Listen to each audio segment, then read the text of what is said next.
Okay guys, we're going to go ahead and get started. This is our third session, and again the series we're doing is called What's Next. Before we get going, we're going to just say a little word of prayer. And so let's pray. Lord God, we love you. We appreciate you. We thank you for the freedoms that we have to be here tonight, where people around the world don't have those freedoms. And Lord, we thank you for our church. We thank you for each person here. And we pray, Lord God, for discernment.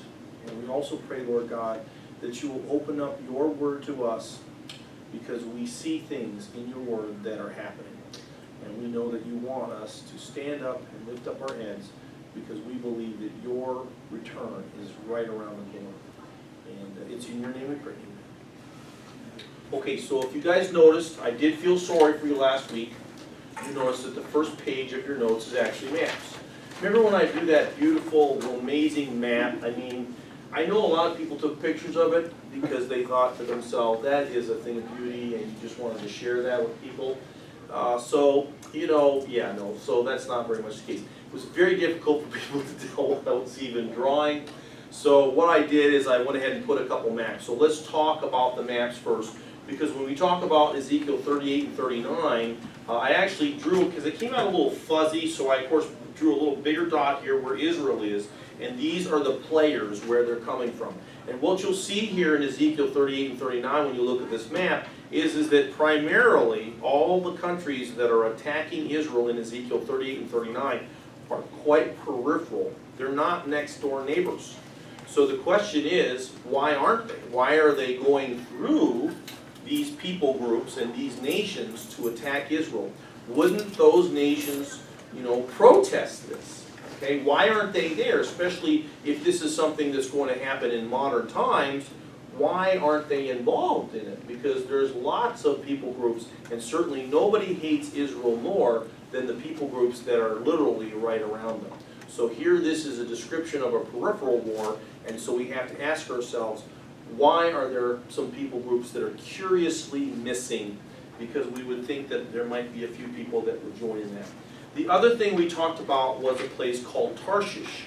And if you look here, again, Israel's way, way over here. This, if you look at the top, is Jonah's, what they believe Jonah's journey was.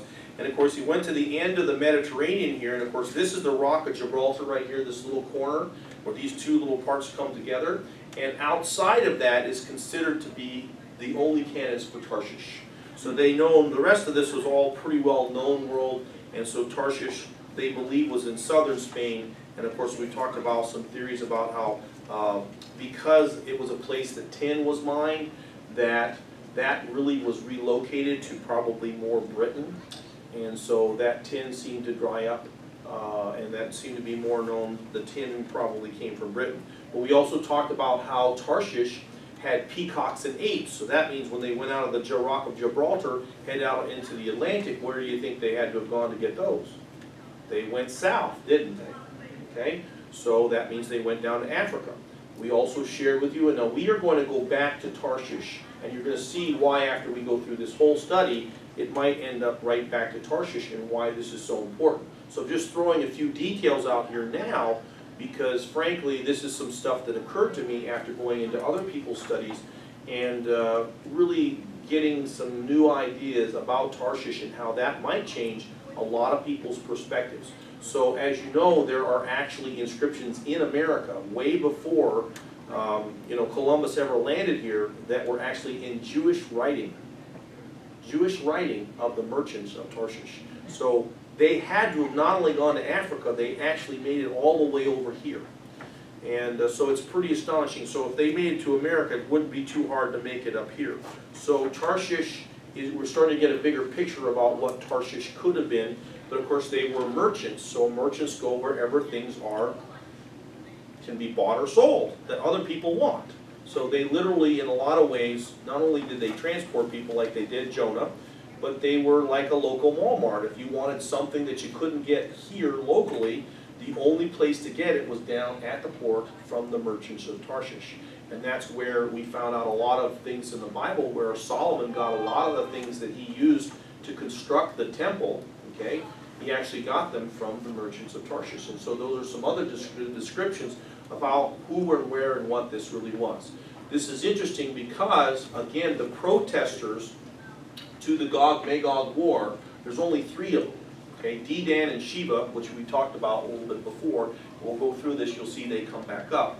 But the other is Tarshish and their young lions.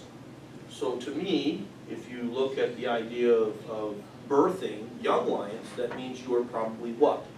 An old lion. Okay, and so of course that ties into Britain.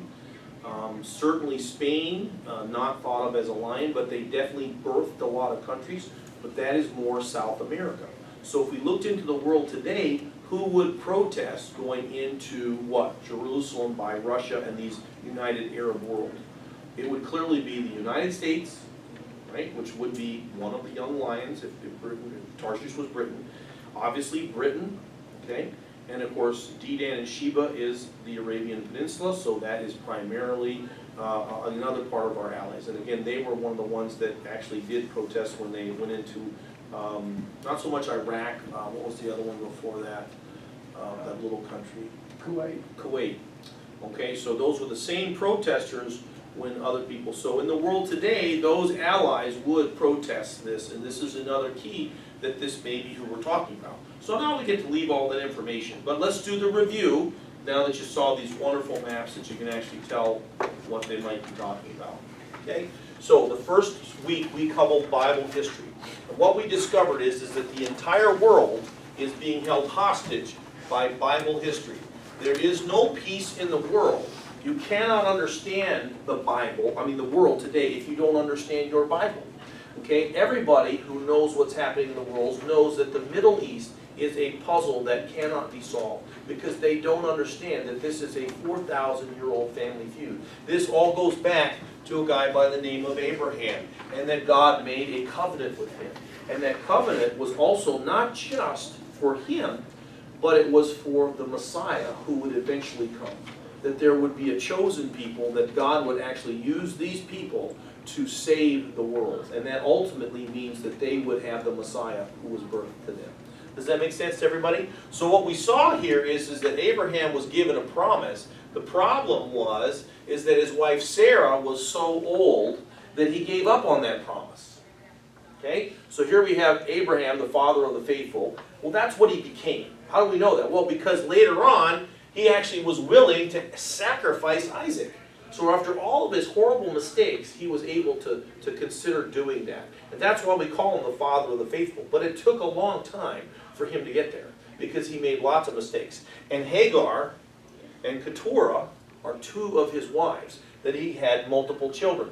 Dedan and Sheba are actually named as part of some of the children from Keturah's relationship with Abraham. Of course, the most famous one here is Hagar and Ishmael, okay, and if you look at what the Bible says, and this is the key, the Bible told us what would happen to these descendants. If you look at what the Bible says about this people group, it is not a good thing, okay, that they would literally be a wild jackass of a man, okay? So go back and read those in the quotes. So they would always be, continually at each other, in that way. And so you look at Keturah, not so many blessings that were pronounced over or curses pronounced, but when we get down here, that this blessing from Abraham goes down to Isaac and then to Jacob. So the point is today when we read our Bibles and you see the history of the Bible, we say that we worship the God of Abraham, Isaac, and Jacob. Okay? Not the God of Abraham, Ishmael, and Esau. It's a very big deal. Okay? So Abraham was promised that he would be the father of many nations, so here they are. Okay? And these nations are still at each other's throats, because what was the blessing? Well, the blessing happened back here. It was passed from Abraham to Isaac, and he was cut out of that blessing, wasn't he? If you look at the blessing that Isaac received versus Ishmael, well, it's like peanuts on a dollar. Okay? Now we get to the 2 sons of Isaac.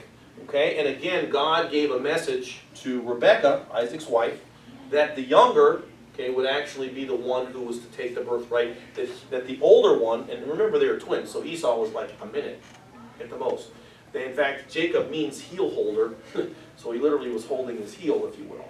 Okay, So this is what happened. And so Esau was the firstborn. He was the ruddy complected one. He was the hunter. He was all these things, bigger, better, stronger, faster, everything about him. His brother really couldn't compete with him. His brother stole the his brother came in hungry, Esau came in hungry, and he stole that bowl of pottage and basically took that birthright blessing. And then, of course, his mother made him put lambskins on and deceive his father who was blind. So he cheated Esau out of his birthright blessing. And then you look at the blessing that Isaac gave Jacob because he thought it was Esau. Okay? And you look at that blessing and he's like, that's an amazing blessing. Amazing. Okay? Then what did he have when he finally found out that he'd been deceived? He gave a pronouncement. I don't even call it a blessing. But what he says about Esau is the one you're like, yeah, no, I don't want anybody to say that about me. So this is still exactly why the world today can't have peace. And folks, that can't be a coincidence. There's just no way to run from the fact that the people groups of the Bible are still at it today. And who are they fighting about? Okay, well, if you look at most of these groups, we have Islam. And what does Islam say? It really says that we're the chosen people, that we are the ones who worship the true God, right? And that these guys here, Isaac and Jacob, stole it all away from us. The whole thing is a complete slant on this 4,000-year-old war that's been going on in Family Feud. And once you understand this history right here is determining the fate of the world today, that should send chills up your spine. Because I'm sorry, a 4,000-year-old Family Feud should still be controlling the world, but it absolutely is. Okay? So then we fast forward, and we talked about, the first one I bring up here is this. You have 1,900 years. Okay? There's 1,900 years between when the God of Abraham, Isaac, and Jacob, and by the way, Jacob's name was changed to Israel, and that is his 12 sons, which are the 12 tribes of Israel. And from then on, God made all his covenants with Abraham, Isaac, and Jacob, and their seed forever. Okay? So, what we see here is that in 70 AD, and really a little earlier than that, when we go back to Luke 21, the Bible Jesus absolutely told his disciples that everything you see here is going to be demolished. That you guys are going to be led away captive into the world. And that one day, Jerusalem, okay, would no longer be trodden down of the Gentiles. And that happened in 1967. So we have 1,900 years where these guys, okay, have been attacked, okay, they fled all over the world, okay. You have Nazi Germany. We've had so many Holocausts and persecutions. The persecution, why? Because God says this is his chosen people.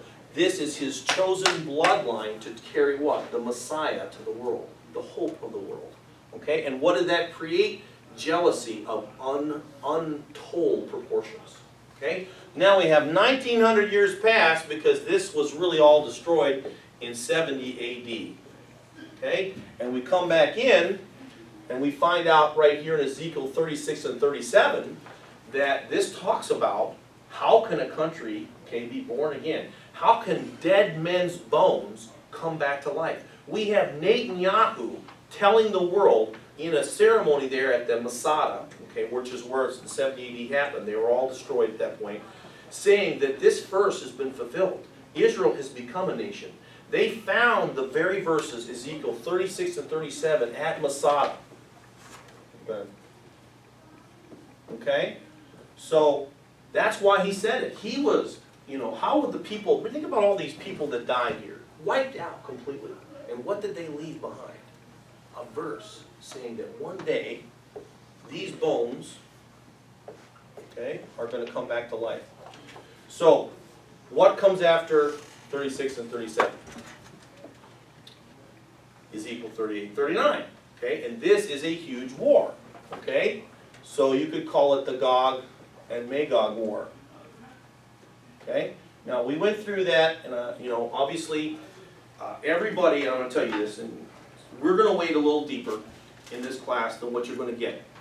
When Gary Frazier was here teaching on Gog and Magog war, he did a great job, but he didn't actually read the whole passage. So we read the whole passage last week. And sometimes that's why we'll get a little bogged down and it'll get a little slower, it'll be a little more boring at times because we really did read the whole passage, okay? But it's important, and you'll see why later, because we're going to pull things out of that passage that, might tie in or might not, but it gives us maybe some new ideas that are going to kind of come off in our heads. So we go on to the Gog-Magog war, and really what we found is a particular group of people.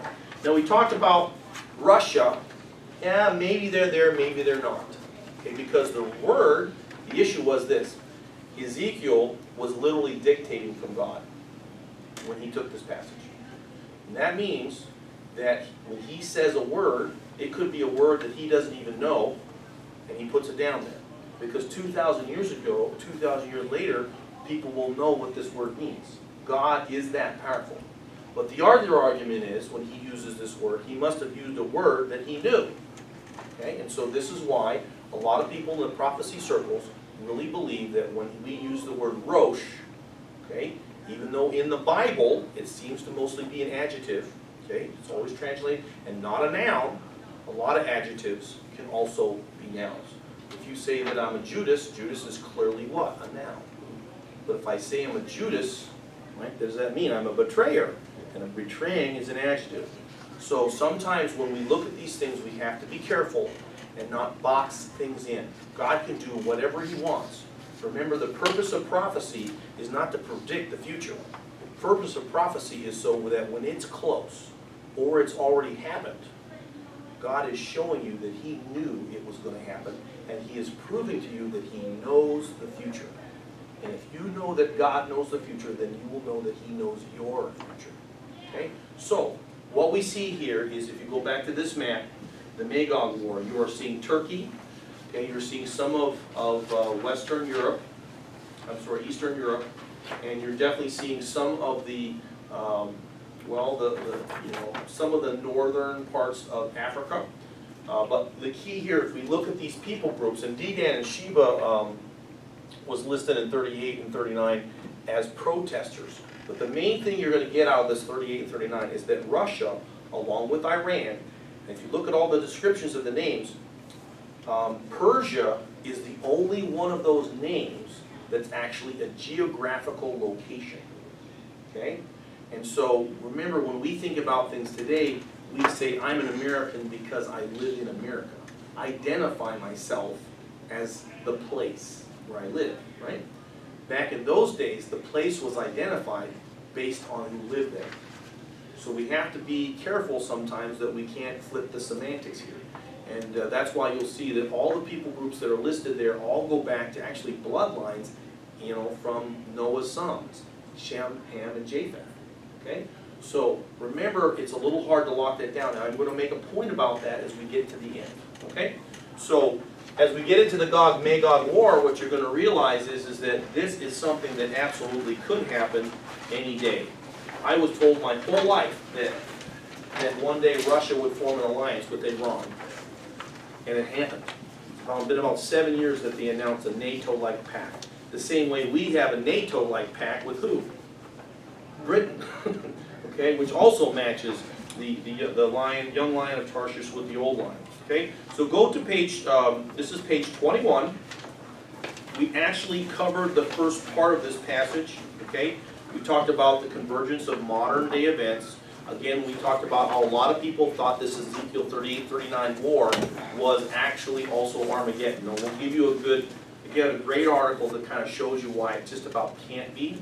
It's very difficult to come up with how it can. But when you think about the action that's happening here in the Gog-Magog war, what would cause all these peripheral nations to attack Israel, but then not involve the people that are so close, especially when the main controversies we see in their history are the people that are close to them, not far away from them. Okay? Even lists Jeremiah 49, that's the first one, talked about perpetuating the destruction in Jordan, which of course is another part of this. So you'll see that there's a lot of Bible scripture, as we'll talk about when we get to Psalms 83, you're going to see this is end up talking about countries that are directly surrounding Israel. Okay? So skip down here to the state of Israel. The problem, as people see when we look at Ezekiel 38 and 39, is this. It's not dwelling safely. it is not a nation, while it's gathered out of the nations, that part fits. It's not a nation without walls, and it's not dwelling safely, and there are lots of arguments about why they go there, which is to take a spoil and a plunder. There are certainly things that have happened in Israel. The whole nation was a desert, and yet it became alive because of all the ingenuity. And that's exactly what the Bible describes, and how it would be a desert when they're not there, and then when they come back, it would be basically a virtual Eden. So there certainly are spoils to take, okay, but not maybe in the way that we would think about, okay, at least with the way this passage happens. We'll learn a little bit more later that there are a lot of things that could change that. And in fact, they're drilling for oil in Israel. And that could certainly change the whole equation if they found a lot of oil. Okay? So those are all parts of the things that don't fit with what Israel is today. They're not dwelling safely. There's so many borrows. Okay? They don't have that much, that much riches, if you will, to make all these countries go there just for riches. Okay? The timing of the event we talked about, it is Bashan, that happened, they didn't control that area until 1967. Okay? Now, skip down here, the bottom of page 21, it says there's another passage talking about Israel's future blessing. Okay, and listen where it's at, Ezekiel 28, 25, and 26. Thus says the Lord God, when I have gathered the house of Israel from the peoples among whom they are scattered. So here we go, yet again, tying into what Jesus said, tying to what Ezekiel 36 and 37, there's going to come a day when they are no longer scattered and they are going to come back. It says, and I am hallowed in them in the sight of the Gentiles. So God is going to be proclaimed. They will dwell in their own land, which I gave them to my servant Jacob, which is Israel. And they will dwell there safely there. They will build houses, plant vineyards, yet they will dwell securely. Okay? So this is another passage saying that there's going to come a point where Israel has security.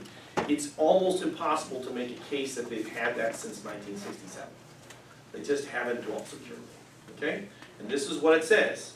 Maybe this is how they end up getting to the point where they are dwelling securely. Yes, they will dwell securely, then when I execute judgments on all those around them who despise them, then shall they know that I am the Lord their God. So what this is saying here is that this is another passage that God could execute judgments around the surrounding nations to bring them to a point where they do finally dwell securely, which means that we are talking about more time on God's clock. We could see this happen in our lifetimes. Okay? Psalms 83, of course, is another war, and you're going to see that this brings in the smaller guys around, and we will cover this at the very end. Okay? So if you look at Ezekiel 38 and 39, there's just a lot of people that are absent. Egypt and Syria are certainly very curious, but you're going to see, we're going to look at Isaiah 17, which specifically brings in Syria. Okay? So you're going to see that all these players, when we look at the geopolitical situation in the world, not only does it tie to Bible history, but you're going to see that Bible prophecy ties every single one of these people groups in. That the Bible absolutely could be telling us what may be happening next, which is why I titled it this course. Okay? Now, does any of this break my rules? If you go back to Introduction to Bible Prophecy, I give you a lot of rules. And one of the rules that I always put down is, can you lose by believing this? Okay, because I always say, it's like the Boy Scouts, you got to be prepared. Okay? The truth is that you don't want to be wrong.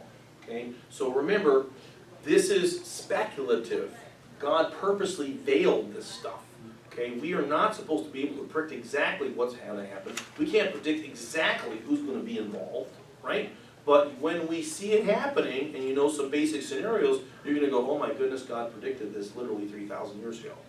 That's what's going to happen. And that's going to send chills up and down your spine when you see that. So this is an article written by Nathan Jones. He does a great job of talking about when would this Ezekiel 38 and 39 war happen. So the first option that comes up is actually, let's see how he does this. I thought he gave an actual percentage on that one. So here are some of the clues that he uses, and I've already listed all these. The first one is that it says in the passage that it happens in the latter years. Okay? So if you go to Deuteronomy 4:30, he says, when you are in distress and all these things have happened to you, then in latter days you will return to the Lord your God and obey him. Okay? Now, what that means is distress could also be translated tribulation. So if you think about this in Deuteronomy, there's going to come a time when they're back in the land, and there's going to be distress that happens to them. Okay? And this specifically is tied to the latter years, which could possibly mean in and around the tribulation. Does that make sense to everybody? You see the little tie-in there? So I like that verse. I thought it was great. The second thing is that most people reject the idea that this has happened. I don't know anybody out there that actually tries to say that Ezekiel 38 and 39 has happened.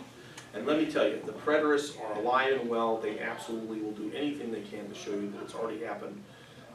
So if they don't have much of a point, there isn't much of an argument to make. The general timing here, again, is tied to Ezekiel 36 and 37, which we talked about how Jonathan Cahn made a beautiful movie about this. It's called the Masada Mystery, and he ties all this together. It's wonderful. We go down here to number 4 point here. The coalitions, and this is throughout the Bible, Islam is what explains the coalitions we find in these people groups. Because never before have we seen them form these coalitions, okay?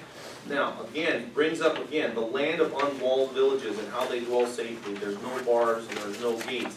That just doesn't fit Israel as we know it today, okay? Because they clearly live in constant fear. So, this is the preponderance of people, if they voted, and this is mostly pastors, okay? But 14% of the pastors voted that this would happen before the tribulation, okay? So, before the rapture. Okay, so Gary Frazier mostly believes that this could happen after the rapture. So he believes the rapture could come first. So this could go back and forth. We'll give you some of the different people. But before the tribulation, okay, 35% voted before the tribulation. Okay, so you can see here the highest percentage we're going to see is that this happens before the tribulation, not necessarily before the rapture. And again, these are just percentages, and remember, these are all Bible scholars. So if Bible scholars are divided on this, what should that be telling me and you? Can't be certain. Absolutely, which is what? The Bible is purposely being vague. And it's being vague because God doesn't want us to know everything. He wants us to know it, and then when we see it happening, then we put 2 and 2 together, and then we know what? That God is in control. And that's what I want you to know. Okay? So, here's the pros of believing. And of course, Tim LaHaye believes this as well. But the pros is that there's a part there where he talks about burning the weapons for 7 years. Well, that matches the tribulation. Okay? And it does run into a little conflict. You'll see that if they're burning the weapons for 7 years, and then in the middle of the tribulation, where the abomination of desolation happens, they actually flee to those same mountains. They make a case, well, wait a minute, if they're burning weapons in that area, how can they also flee to that area? I personally don't see the conflict, okay? I don't see that, they seem to make, a lot of people are making the deal like maybe they're burning the weapons because they need the fuel, they need the heat. But I don't know, I think it has something to do with burning the weapons because they're somehow contaminated in some way. And so I don't see that as a conflict, that just because they're burning the weapons there doesn't mean they can't flee to the mountains. I don't see that conflict myself. Again, if the Muslim world is ruined, and that's what would happen in Ezekiel 38 and 39, then the Jews would be able to do what? Rebuild the temple. Okay, so if this happened before, that's a pro. God declaring himself to the world the way he does, and God is the one who defends. Okay, in his Psalms 83, you're going to see that it's really the the Israeli superiority of their military might that actually encompasses the victory here. But here with Gog and Magog war, it's really God. And so this is God showing up on the world saying, I am a covenant-keeping God. I am going to keep my covenant with Abraham, Isaac, and Jacob. See? And so this is something, again, would be something that could cause tremendous repentance around the world. This could be God waking up the Jewish, part of what wakes them up to everything that's happening. Okay? Now the cons to this one, he says, and I disagree with this, he just says it contradicts the general timing clue of the term of the latter years. To me, okay, there's only going to be a few years. There's not going to be 100 years between the rapture and the tribulation. Now, a lot of people say, well, wait, Kevin, aren't you breaking the law of imminency? Well, I absolutely believe God can come back because you could die at any minute. And that's the same thing, okay, with respect to the way we live our lives. I do believe we need to live our lives as if God could come back, because in reality that you could meet him at any time. But the rapture of the church is a purposed event. It's not going to happen ridiculously far removed from the purpose that it's designed to prevent. And what is it designed to prevent? Okay, the wrath of God falling on the people of God. Okay, and yet we still know that the Jews, okay, who God is going to be trying, they're still his people. He's going to protect them, and yet still 2/3 of them will fall in the tribulation. We'll see that person in a few minutes. But the reality is other people will go through the tribulation, including the Jews, and they will be protected in a large part. But a lot of them, like we said, will actually come to naught. So when you start to look at the whole equation here, you have to realize that there is debate about all these things. But the rapture is likely to happen very close to the tribulation. Okay? And as you guys know, I believe in pre-wrath. That means that the tribulation is going to happen somewhere between when God's wrath falls and before that point in time. Okay? And then you can argue about where the wrath falls, and that's why I believe most people come out pre-trib, mid-trib, and so on and so forth. Okay? So I don't believe that saying the latter years when it's only 3 years before, I don't think the latter years is a specific enough term to say, yeah, that's the tribulation. I just think it's the last few years of human history. Okay? They want to try this to date Jacob's trouble, which is, of course, the 7-year tribulation. Okay? Now, right here, he admits something, which is going to set us up when we talk about Psalm 83. He says, unless, okay, placing the invasion before the rapture would contradict the general time clue of Israel living in unsuspected peace before the attack. The question is, we know that the Antichrist starts the tribulation with what? A peace treaty with Israel. So we know at that point, Israel has what? Peace. The only other way we could get it, he's admitting, is this war right here, Psalms 83. If this hasn't happened, but if this does happen, this could enter Israel into a whole new time span where they actually get this. Again, I talked about contradicting the Bible for imminency, but again, I don't believe in that exactly the way other people believe in that. I believe that it is imminent once you're in the end times or the latter days, which I believe you're in. Once Israel became a nation again, that was one thing. Once they took Jerusalem back, we are absolutely in fulfilled prophecy. We are absolutely a few verses away from God literally coming back. Okay? Go to number 24, the removal of the restrainer. Okay, and again, this is another contradiction I have with this guy, but as you'll see, when we get into prophetic circles, it's completely okay to disagree with people. Okay? As long as you're nice about it, because I don't know everything either. Does that make sense? So, he says the removal of the restrainer, because the church is the temple of the Holy Spirit. The rapture has to happen before the Antichrist can come on the scene and provide Israel the peace it's looking for. If you've taken my classes, you'll know that the Antichrist that signs that peace agreement is not the Antichrist that's going to be there in 3.5 years. Because the abyss is open in the middle of the tribulation, and the real spirit of the Antichrist is locked in that abyss. And he comes out of the abyss and he goes into the man who is the Antichrist. So while he's the Antichrist, he is not the incarnated, okay, satanic figure that is going to wreak absolute destruction on the earth in the same way. And that's why the first 3.5 years of the tribulation are not nearly as bad. And what causes that to happen? When he stands in the temple declaring himself to be God. Now, this also contradicts 2 Thessalonians 2:3 that says that day, okay, shall not happen, and it's talking about us being gathered to God until the man of sin is revealed. So here you have another passage that contradicts. But he's trying to say is that the rapture has to happen before the Antichrist, okay, and that is what's going to provide the peace. But again, this could also provide the peace. So you're starting to see there's multiple ways this thing can go, and that's what I want you to see. Okay, God's not trying to lock us in here where we can predict the future. But we're starting to see some really interesting scenarios. Okay? Again, we talk about the Jews fleeing to the desert, and again, this is what he says. The Jews will no longer have access to the Gog Magog's invaders' weapons to burn.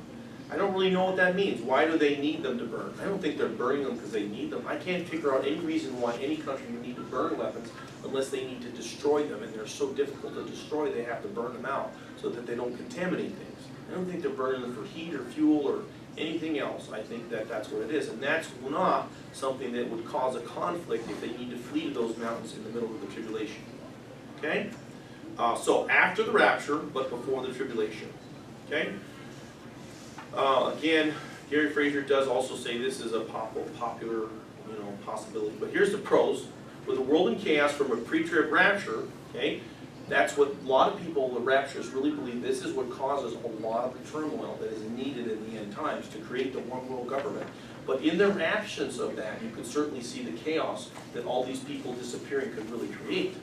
Okay? That could be what causes Gog-Magog war to happen. Russia conforms with these people. Once they're destroyed, if you look in the world, we have a severe vacuum.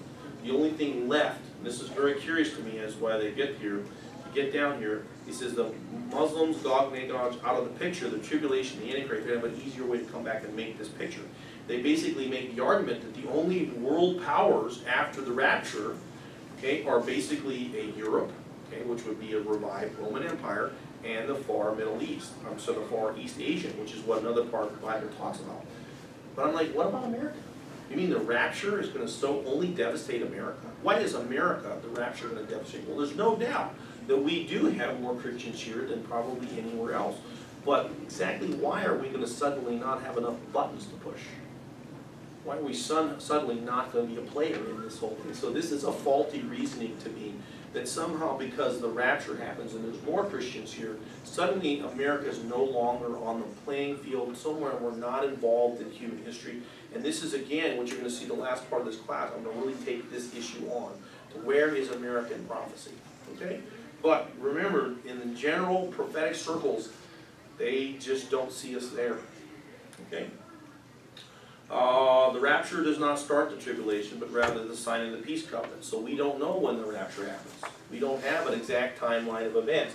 We know that the peace tree starts the tribulation, and that's what Israel. Peace could certainly give the peace we see here in Gog-Magog war. Okay, so that could be how they have this kind of peace. Okay? Listen to what it says there. If you look on 24 middle at 5, the fact that there could be time between the rapture and the tribulation gives more time for the burning of these weapons to be dissolved.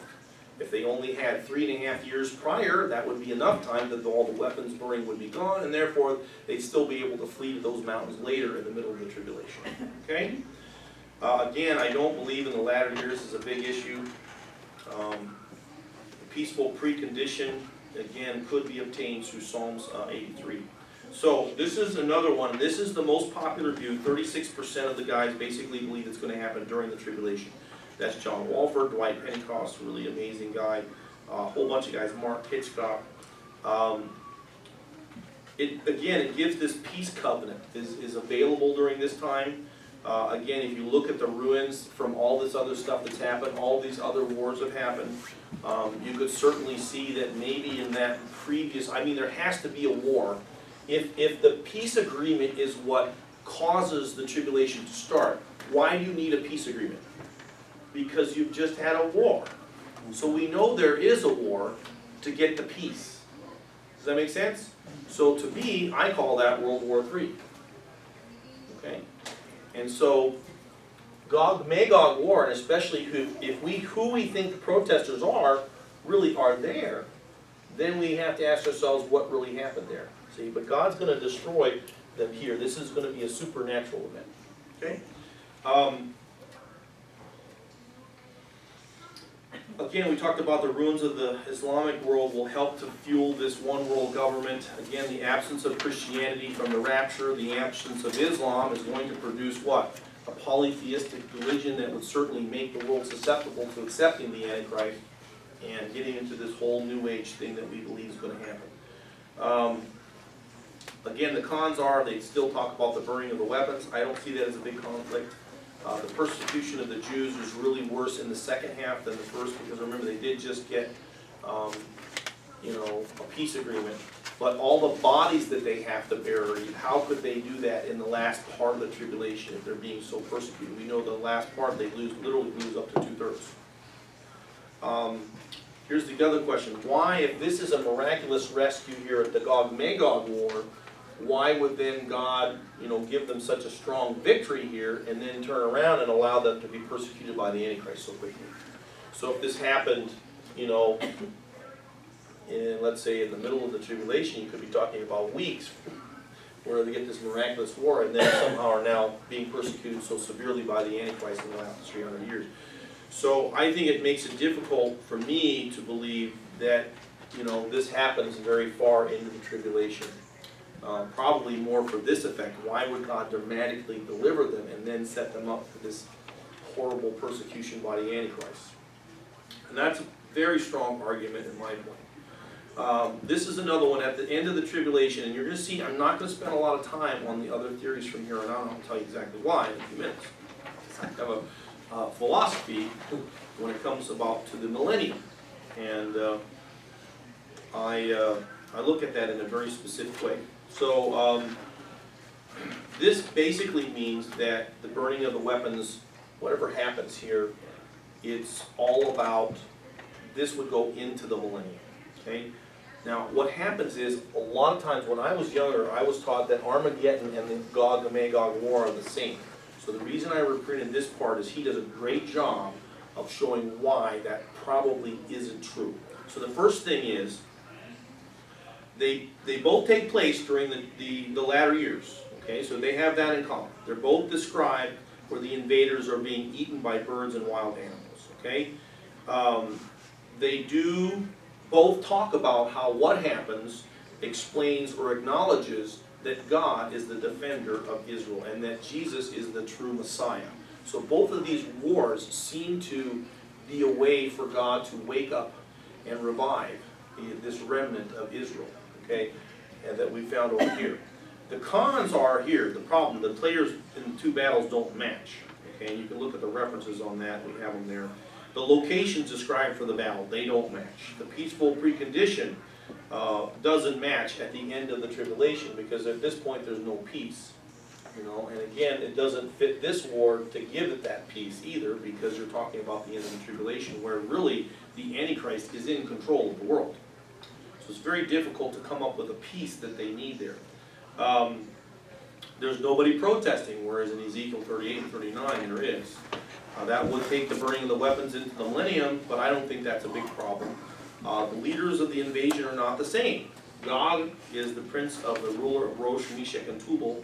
So again, we again see that the leaders don't exactly match, because clearly Armageddon is run by who? The Antichrist, the beast. Okay, the armies find themselves fighting two different opponents. Okay, where we have Jesus literally physically returning to fight at the battle of Gog and Magog, whereas these other are defended by what does it say here?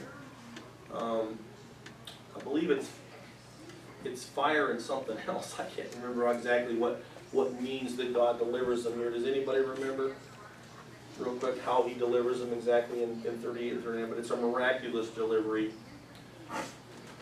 So now I'm going to skip all the rest of this stuff in relation to the millennial kingdom. Here's why. What is the millennium? Does anybody want to tell us? The millennium is what? When Jesus Christ comes back, right? At Armageddon, right? And he is reigning and ruling. And I think it's neat that God tells us a lot of things about that's going to happen in the millennium. But as a Christian, I can tell you that when the millennium happens, there's really only one thing I need to worry about. And that's obeying Jesus. Does that make sense? Because he's going to be here at that point. The Messiah has returned. The millennium, he is a reigning, ruling Christ that we have all worshipped. This is the time where everybody in the human history that has complained and said, if there was a God, why would he allow X, Y, Z? Well, it's simple, because he is God, but he let us be God of this world. He gave us dominion of this world. And who do we give it to? Satan. And do you think that Satan's still making choices for people? Do you think people are still making choices for themselves? Absolutely. And God didn't take them away. But one day, God's coming back. And everything that everybody says that God, if it really was a God, he wouldn't allow that to happen. When he comes back in the millennium, none of that is going to happen. Okay? We have a loving, merciful God. Okay? And that's all I'm going to worry about. And so once we get to this point, this war is not going to happen in the millennium to me. It's simple, because who's ruling at that point? Nice. Okay. Now, at the end of the millennium, that's a possibility. Is this a war that happens in the millennium? Well, there are some arguments, because guess who's talked about when God finally let Satan out of the hole he's been in for 1,000 years? They joined together in Gog and Magog, which is why I argued to you that maybe Gog and Magog are actually two old demonic entities. In the same way that if you're a Judas, well, it's because you act like the first one. Okay, and so there are a lot of types in the Bible. Okay, Noah was a type of Christ because he was what? In the belly of the whale for 3 days and 3 nights. See? And you'll see these types in the Bible. This is the way the Jewish mind thought. So when we think about a type, Gog and Magog, there really was. In fact, Gog and Magog are still two ancient giants, which would qualify them to be a Nephilim. Okay, and they're still celebrated in a big parade in London. Okay?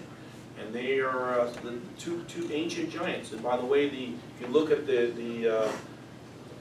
you look at a lot of history there, they'll tell you that Stonehenge was actually built by the giants. That's what the local wars were. And that's here we have two local giants. Okay? So when we look at this whole thing, that's why I'm not going to cover or spend too much time on if this war occurs in the millennium, because frankly God is going to be in charge, and that's not going to happen. It could possibly be at the end of the millennium, and they talk about that here, but again, I don't give it much time. Here's all my sources, so you can look some of those. We gave lots of good, you know, as you can see, I spent a lot of time on Ezekiel 38 and 39 because it is the most well-described war to happen in the latter days, okay? And that's why we spend so much time. We're also going to see that there's some real key things that come out of it. So now we're going to talk about Psalms 83. And this is a psalm by Asaph, and Asaph was actually known to be a seer and a prophet, and they both emphasize the prophetic, that his ability to see things in the future. So this is what it says: "Do not keep silent, O God, do not hold your peace, and do not be still, O God. For behold, your enemies make a tumult, and those who hate you have lifted up their head. They have taken crafty counsel against your people, and consulted together against your sheltered ones. They have said, Come and let us cut them off from being a nation, that the name of Israel be remembered no more. For they have consulted together with one consent, they form a confederacy against you." Now this right here is something that just mostly hasn't happened. Okay, and what do they want to do? They want to cut them off, okay, from being a nation again. Okay? And who are the most likely candidates? Right over here. Okay? And that's exactly what you're going to see. The tents of Edom and the Ishmaelites. Okay, so here we have them exactly names. Okay, and where was Edom? Esau, Edomites. Esau, Edom. Okay? And so here you have the first two, or the first two right out of the box. Here, this is who the people groups are we're talking about. Okay? Moab and the Hagrites. Gelbal, Ammon, and Amalek, Philistia, and the inhabitants of Tyre. Assyria also has joined with them. They have helped the children of Lot. Deal with them as Midian. Okay, now he's going to bring this later. There was a fight, and I think this happened around the rule of Saul. And when they got into a fight with them, they never had to deal with them ever again. In fact, Gideon also dealt with the Midianites. And once they subdued them, they never had them come back. So when it talks about all these people groups, whatever happened here, it seems like they're never plagued with these people groups ever again. This is very important. As with Sisera, as with Jabin, at the brook of Kishon, who perished at Endor, who became as refuse on the earth. Make their nobles like Oreb and Zeb, yes, all the princes like Zebah and Zalmunna, who said, Let us take for ourselves the pastures of God for a possession. Is there people groups that still want to take the promised land that was promised to Abraham, Isaac, and Jacob? Yes. Who are they?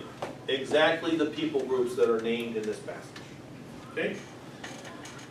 All right. Who said, Let us take for ourselves the pastures of God. Oh my God, make them like the whirling dust, like the chaff before the wind, as the fire burns the wood, as the flame sets the mountains on fire. So pursue them with your tempest, and frighten them with your storm. Fill their faces with shame, that they may seek your name, O Lord.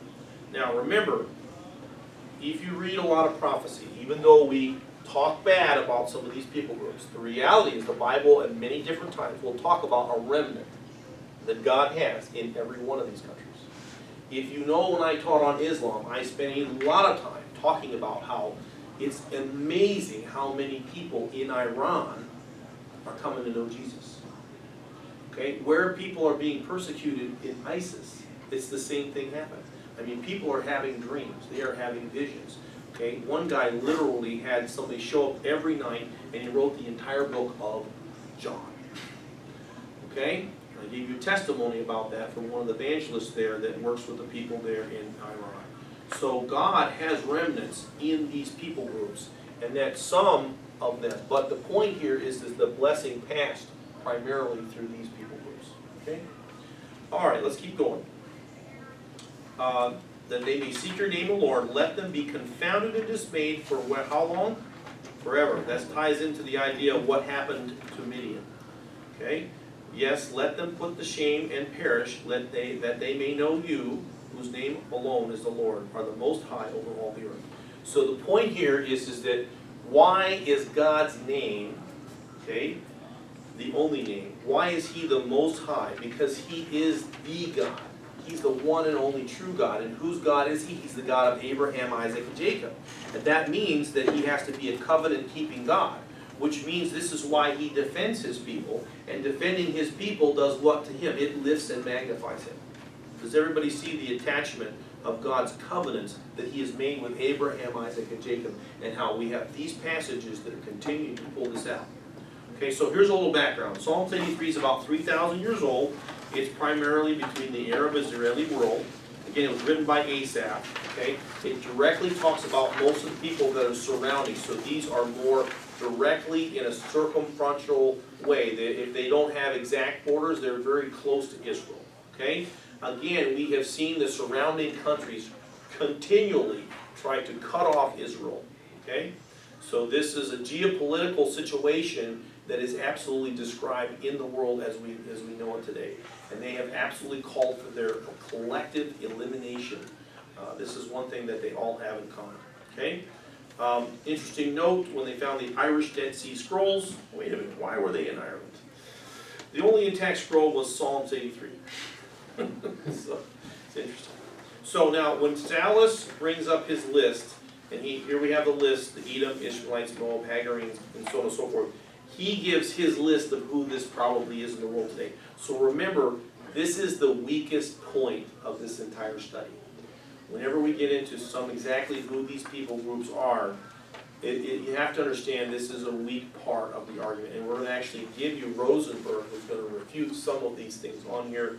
But again, this is a really good list. So we're talking about Palestinians, South Jordan, Saudi Arabia, Palestinians in Central Jordan, Egyptians, Hezbollah in the North Lebanon, Palestinians in the North Jordan, Sinai, Hamas of Gaza, Hezbollah of South and South Lebanon, Syria, and Northern Iraq.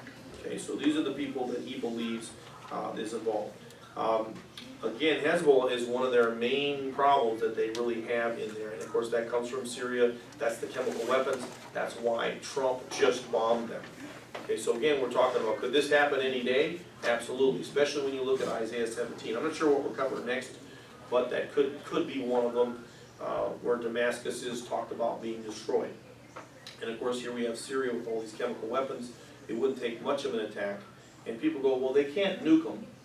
I'll go, yeah, you don't understand modern nuclear technology. They have tactical nuclear weapons that can absolutely not do much spreading at all. And you know absolutely how to deliver a much smaller pocket and not have that radiation go out and hurt as many people. So a tactical nuke is absolutely possible on Damascus. Okay. The last part of Psalms 83 talks about the Midianites. We talked about that. The tents of Edom, he believes, are Palestinians, and that's certainly a possibility.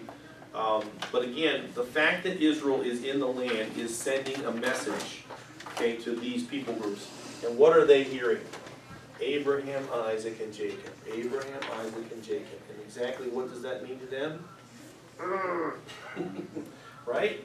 So this is the 4,000-year-old family feud. Joel Richardson, and I'm going to give you a few parts of this, but the whole message of Psalms 83 is that God absolutely is sending a message to the world. Okay? That he's a covenant-keeping God. Okay? Now, Joel Richardson, this is a partial reprint. I did not print the whole thing. But he basically argues that the idea of Egypt, Jordan, Syria, and Saudi Arabia, he just doesn't think that's possible as being actual domains. And I somewhat agree with this article. In fact, I think the weakest point of, he's not a, an ancient geopolitician and determining exactly where these people groups are. It's a little bit vague at times. So he does not believe that Egypt is involved at all, because Hagar was of the Egyptian descent, but she's no way the matriarch of the Egyptian people. And that's a perfectly valid argument. Okay, so I think that pretty much tells me that it's not probably going to be Egypt. However, we did see, where they could certainly become part of this coalition, because they actually did have, remember Obama backed them. I got that listed here, I think, on the next page. That's President Hosni Mubarak, and he even gave him U.S. fighter jets. And then he decided he's going to be, a dictator, a Muslim dictator. So that happened. So, we can't be 100% trying to nail this down, but I certainly agree with this argument that Hagar was of Egyptian descent, but she was not the matriarch of her society. Okay? If you look at just basically Bible atlases from that time, he really says that these countries are not probably involved. Okay? Syria and Iraq, or what Salas believes, but he doesn't really believe that's probably. He says that was written, and when the Psalms was written, Assyria was mostly limited to northern Iraq, southern, southeastern Turkey, and smaller regions of the northeast Syria. But among the names that are clearly not mentioned, okay, is Aram, which is of course part of the capital, which was Damascus. So he feels like Syria is a loose tie to this.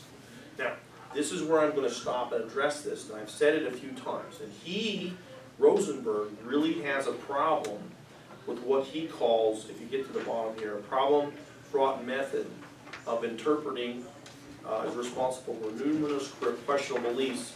Okay, and what is he talking about? He says, when it comes to identifying names in the various Old Testament prophecies, conservative commentators and Bible scholars will almost universally advocate for utilizing the geographic correlation method of interpretation. So when it talks about these people groups, this is the method he likes, the geographical correlation method. So they're going to try and take this people group, okay, wherever they were, when the prophet said whatever he said, that's the area we're talking about, okay? This method identifies the region where the particular peoples lived when the Psalms was written. It is quite common, however, to find among untrained Bible teachers, now first of all, now he's being mean. Anybody that doesn't look at it his way is untrained, okay? But he can have this view. He is somewhat right. This is a very valid view, I think. But it's not the only view, and I'm going to give you an exact reason why, and I can actually prove to you that it's not the only way to look at it. Okay? It teaches the effort to trace the migrations, intermarriages, and movements of various peoples down through history in an effort to identify their modern-day blood ancestors. Now, there is no doubt about it, because the name that is used has to do with ancestry. But if you look at the time the prophet wrote something, where did those people live? And then they try and get that geographical. So that's why Bible atlases change throughout history. Okay? But here's why he's not 100% right. Does anybody know? It's wrong to trace where people groups move. So let me get this straight. Are the people living in Israel Israelites? For 1900 years they weren't. Where were the Israelites? What did the Bible say? They were scattered. But one day they're going to do what? Exactly. Which means that the most important people group that are talked about in the Bible specifically don't add up to his own critique. This is why there is a mystery involved here. Because the truth is, and God knows where that people group is 3,000 years from now. He knows where they're going to be. And if he's still talking about a people group and not a location, okay, that's why we have to, it's okay to have some vagueness here. It's okay to have some mystery here.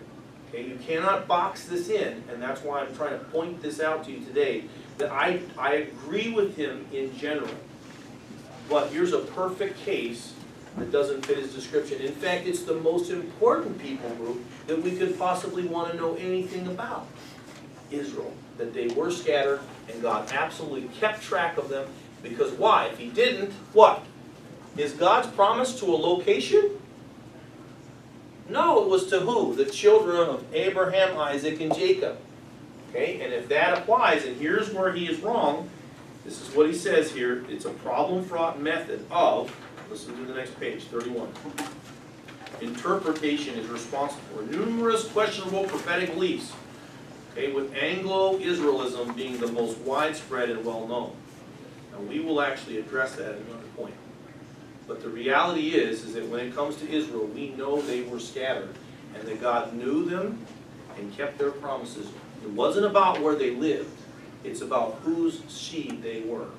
And God does trace those people groups, and Israel is for sure an exception to his categorization.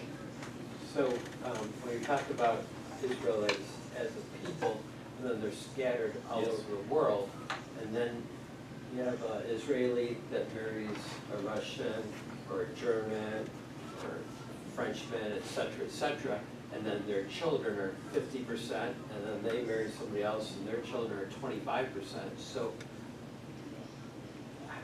I'm trying to follow with mixed marriages, how is that people group staying as a people group? Only God knows. But guess what? He knows. Because if he doesn't know, then his promises have done what? Fallen short. See, this is your way of thinking about genealogies. And there's no doubt, has mongrelization happened to the Jews? Judah, by the way, it's 2 of those 12 tribes. Has mongrelization happened to them? Right? Yes. Of course. Of course. It's 1900 years. Yes, that's Okay, right? So the question is Israel becoming a nation again, is that prophetic? Yes. Yes. it Yes. is.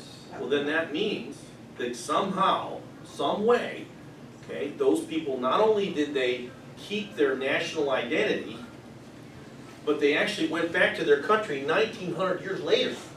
And that proves what he's saying here is not 100% rule. And that's all I'm saying. Whatever he said is gonna happen, it's gonna happen. Exactly. Irregardless how you shuffle the deck. Yep. But I agree. Has there been Right. mongrelization? Absolutely. Who could deny that? For you to look on the outside, on the human side, and makes a valid point, only to you and I. Right. But his will shall be done as it is in heaven. Absolutely. It's gonna be done here. So, And I know he knows all the answers, and I was asking you the question, and of course I could ask it's God a valid, it's himself, a and through his 100%. Holy Spirit, he could give me an answer, but so I was trying to think in my mind, yeah, there's some Jewish people that have stuck and had children, 2 Jewish people, 2 Israeli, et cetera, et cetera. Did you know that And the they're coming- Cruzes and a lot of maintain those that there's people a are little coming back. Jewishness in us? Because, yes, we do have some a little bit in there. So the Yeah. reality is that in the way we think about things, all I'm telling you is that Israel is in the world today. Okay, they're not about the people that are living there. They're actually the seed of Abraham, Isaac, and Jacob, literally. I don't know exactly how much they have, but they have enough to where God's promises are actually being fulfilled. That the seed of Abraham, Isaac, and Jacob are over there today, and that's not just any old people over there, okay, pretending to be Israel. These are people groups that God made a promise to, that the seed of Abraham. Does that make sense? And the Yes. seed manner? Absolutely it does. What's the most boring book in the Bible? Numbers. Yeah. Okay? And then what's Numbers all about? It's just proving whose Jesus' daddies were. Yeah. That's the whole book it's all about. See? And that's how important whose daddy Jesus was. Okay? I mean, more importantly, who is our spiritual father. But if you think about the story of Ruth, Jesus has to be a kinsman redeemer, see? Okay, and so he has something with Adam. That line goes all the way back to Adam. So Jesus has some DNA, common alleles, with every person on the planet. Does that make sense? Yes. But Abraham, Isaac, and Jacob are another story. Okay? So here's a great article that David Reagan does love. Bill Salas, he loves the book Psalms 83. I've reprinted his article so you can see another really interesting perspective here and how it all fits together. Again, he agrees that there are problems in Ezekiel 38 and 39. There's just not that much prosperity there. There's just not much safety there. They're not living without walls, without walls. They don't have this peace. Again, we see this peace come out of that Ezekiel 38 and 39 war. Could certainly produce that peace. This could also produce the peace. We know the peace treaty that starts the tribulation. Okay, he talks about how they should be dwelling in the center of the land, which really is more Jordan, which is really the mountain where they more flee to. That mountain's all range also comes back in Ezekiel 38 and 39 because that's where they're going to flee. That's where they burn all those weapons. Okay, and they flee there in the middle of the tribulation. Okay. So here we have a situation where these are all, Psalms 83 talks about all these peripheral nations that are in the news all the time. This is a massive war. If Russia is involved, this is World War III right here. Okay? So we go to page 33. Again, I absolutely believe it could be Russia. Remember, while the Bible doesn't use Rosh as an adjective, there are other documents around the similar time that did actually use Rosh as a noun. So there's lots of reasons, and I gave lots of causes why it could be Russia that we're talking about. Okay? Amos says this, and this is what he says, I will put you in a land and you will never be uprooted again. Okay, so if God keeps that promise, okay, then we know that once they're in the land, which happened in 48, and then in 67 they took control of Jerusalem, they won't ever be uprooted. So that makes these passages, Ezekiel 38 and 39, and then Psalms 83, that makes them very much a candidate. In both of these wars they win. So this is another tie-in for how this is coming together. Okay? Ezekiel, I believe, absolutely was transported some 2,600 years in the future and had the vision of the dry bones. And that same vision, okay, again, started in Masada. They left verses. They were discovered here by Netanyahu. This was proclaimed to have happened. This is why I believe we are headed into this time. And that's why this is what literally could happen next. Okay? As a result of Psalms 83 of war, you're talking about a great army. Okay, they're very powerful. Israel right now in the world is probably a top 10 already. If this war happened and they got some security, we could see them go up significantly. Okay? Which is why the world can't have peace. Okay, even start a tribulation until what? Peace is made with Israel. It all starts with Israel. The tribulation starts with the peace treatment. It all starts with peace in Israel. If you don't have peace in Israel, you can't get a one world government. You see that? Okay. All right, on to number 34. So now that we know that Armageddon campaign is probably not this one here, okay, it says there in Zechariah 13:8, it talks about 2/3 of them being cut off and destroyed. Okay, so certainly they could lose some casualties here, but this just doesn't match the kind of thing that we're seeing happening late in the tribulation, because this is a victory for Israel. So to me, it couldn't happen in the last 3.5 years. It just couldn't. It's got to happen before the last 3.5 years of the tribulation. So that's all I'm saying. I don't think it goes into the millennium. I think that this also, if it hasn't happened already, I think some of the Psalms 83 passage seems to me to have happened in the War of 48 and the 6-Day War in 67. But I don't see any way that you could make a case that all of that has probably happened, which means that we could really see something like this happen as well. So when you start to see this all together now, you see the history, you see these wars, the same people groups, you look at the geopolitical situation that's happening in the world, your hair should be standing up on the back of your neck. Okay? We just bombed Syria. We just bombed them. Why? Because they're using chemical weapons, which breaks every kind of peace treaty we've ever known. Okay? Who is the sworn ally of Syria? Russia, but no, actually it's Iran. Iran and Russia are like this. Who's the best ally of Iran? Russia.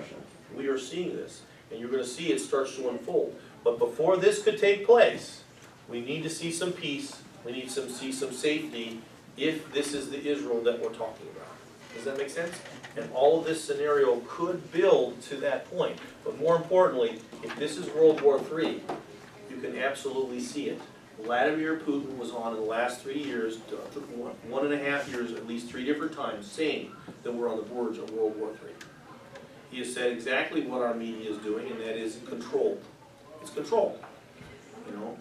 And the proof of that is it's simple. We have a president that is not Hillary Clinton.